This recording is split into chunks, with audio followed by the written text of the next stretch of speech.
Hi, my name is Tony and today I'm going to show you how to make vegan candied yams from foodsharingvegan.com. Start by preheating your oven to 400 degrees Fahrenheit and lightly grease a 9 by 13 inch pan or baking dish like this one. Then you're going to peel 4.5 pounds of yams. I'm using this one right here, and what we're going to do is peel them all. And then if you have a mandolin, use your mandolin to slice at 1/4 inch. Make sure you wear your knife glove because you want to keep safe. And then once you're done slicing the whole 4.5 pounds of yams that have been peeled, then you're going to want to cut them into about 1 inch pieces. You can see that I've already done that. And what I did was take these really large slices, stack them in 4 or 5, this is 3, and simply cut them in half and then in half this way. They may not be totally even, but even enough to cook similarly. Then we're going to set our sweet potatoes aside. Then in a small bowl, I'm going to mix together 1/4 cup of melted vegan butter.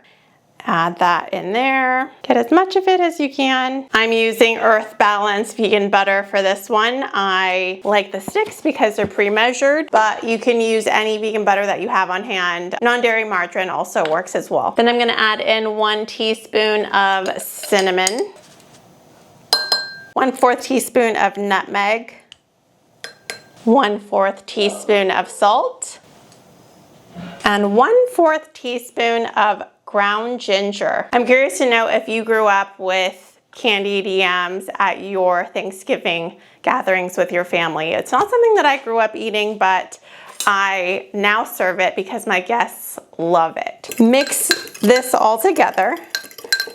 You want the spices to be completely absorbed by the liquid. Now I'm gonna add in my vanilla extract, and that is 1 teaspoon. I love the smell of vanilla in my baked goods, but I don't really like the smell of vanilla in my hair products. Is that weird? And lastly, I'm gonna add in 1/2 cup of brown sugar. Pop. And make sure it's all mixed in. My brown sugar is sort of clumped, so I wanna make sure I break up all the clumps. And when you press your fork down, you shouldn't see any dry parts. Okay, now I am going to add this to I'm actually gonna add in about 3/4, and I'll add the rest when we transfer it over just to make sure that everything is mixed thoroughly and all of the yams are coated. Sometimes it's easier to do when you transfer it. And when I do this, I like to go from the bottom and pick up from the top. That way everything gets covered. I think I might transfer early too because my dish is bigger than this bowl. I think that's a problem that I have, is that I don't have any really extra large glass bowls. I try to do all my videos in glass so that you can see what's happening. If you make yours differently, please let me know how you do it. This is not something I grew up enjoying and have come to it as an adult, so I don't have all of the nostalgia associated. I'm gonna transfer all of this over to this big casserole dish.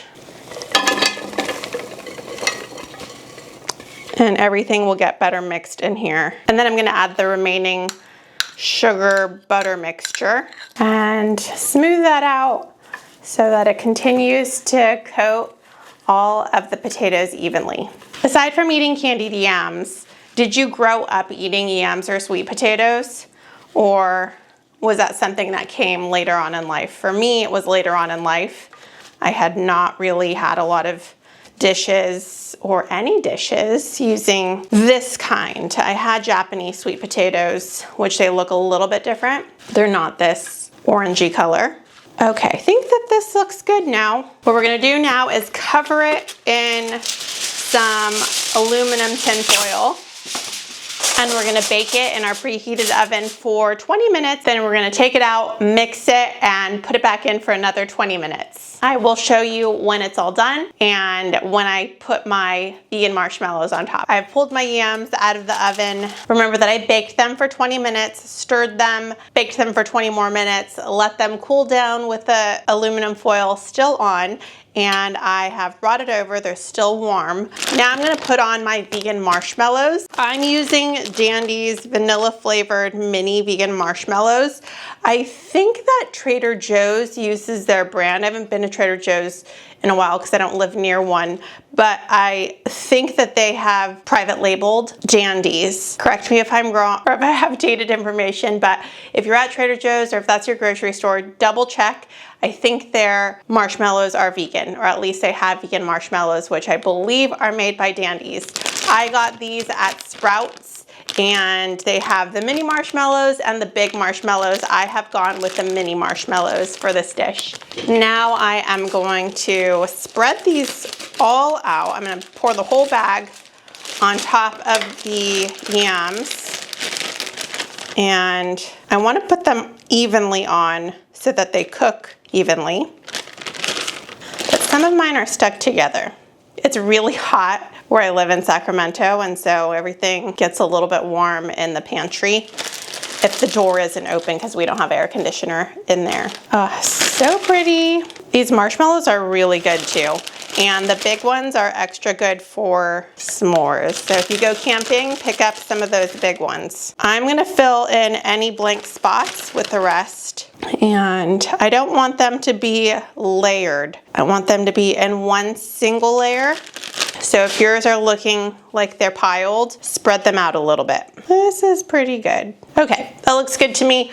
I'm going to put this in the oven and come back in about 5 minutes when the tops are a little bit golden. You can even broil them 30 seconds if you want them to have that nice golden look, but you don't want them to melt completely and you don't want them to bubble. They should still look like marshmallows, but a little bit softer. I'm gonna go take them to the oven now. The candied yams are now finished and they look beautiful. I wanted to show you that I did end up broiling mine, and I watched very closely so that it didn't melt the marshmallows. I just wanted to turn some of them this beautiful golden color. So if you want to do that, you're welcome to. Just make sure you have your eyes glued to them as they're cooking because they cook really fast when they're being broiled. And since I'm gonna serve this to my dinner guests, I'm not gonna do a taste test today, but I promise you it's really good. It was made so many times last Thanksgiving and it had rave reviews. If you end up making this, please let me know in the comments. I always love to hear from you, and thank you so much for